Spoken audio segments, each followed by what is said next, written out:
The age of industry has come to Albion. Hello, my name's Peter Molyneux. I'm creative director on Fable III.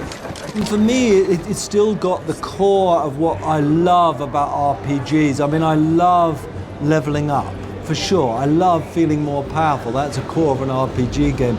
I love the fact of collecting stuff and, feeling my collections and customization. I love that stuff.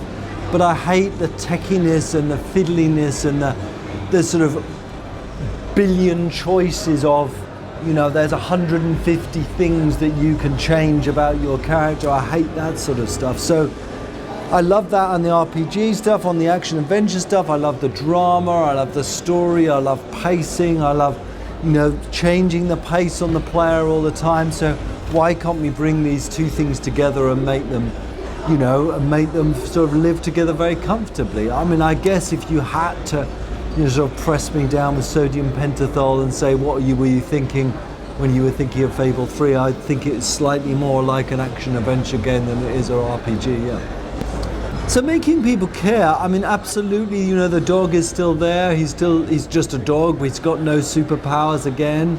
That may disappoint some people that he hasn't got a super bark that can blow down trees, but there you go. We have this time got characters which are played by an amazing cast. So Ben Kingsley, Michael Fassbender, Simon Pegg, John Cleese. There's a huge cast, and the story and the drama is played out really well, so you do care about more characters. But because Fable allows you to kind of choose what you pay attention to and what you care about, whether it be your wife, your child, whether it be your co-op buddy that you brought in and got married and had children with, it means you're more likely to care about the overall experience. So it is very much two acts. There's the act one, which is like very many games. It's the journey to rule, the build-up of power, the gaining of followers, the promises you make. Then there's a big fight. Then you take out the king called Logan. Then there's a massive plot twist. Then we change the pace of the game in Act 2 significantly. We pull emotionally on those promises you've made, and we introduce this other thing which I haven't said anything about, but it is very cool.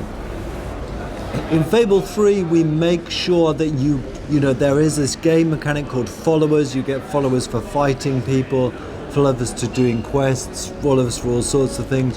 You get followers for marrying well. You lose followers for divorcing. So it's part of the game mechanic. We have got a way of, if you're not interested in marriage, you don't have to do it. If you are interested in marriage, you do.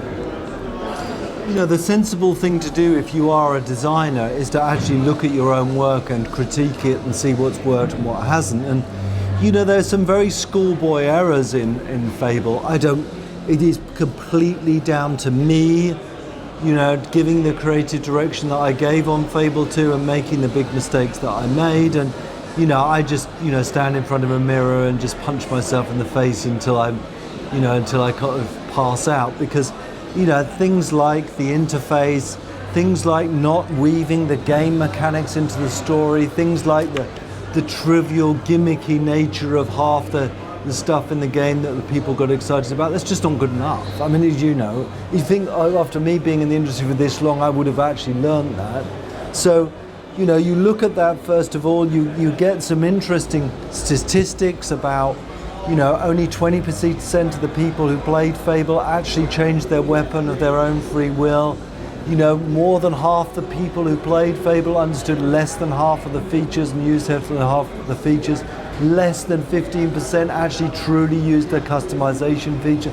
Those are all things which, you kind of say, well, okay, we're going to correct those things. Now, you can either correct those things by taking, small little course correctional steps, or you can try and be holistic about it. Personally, I prefer the holistic approach.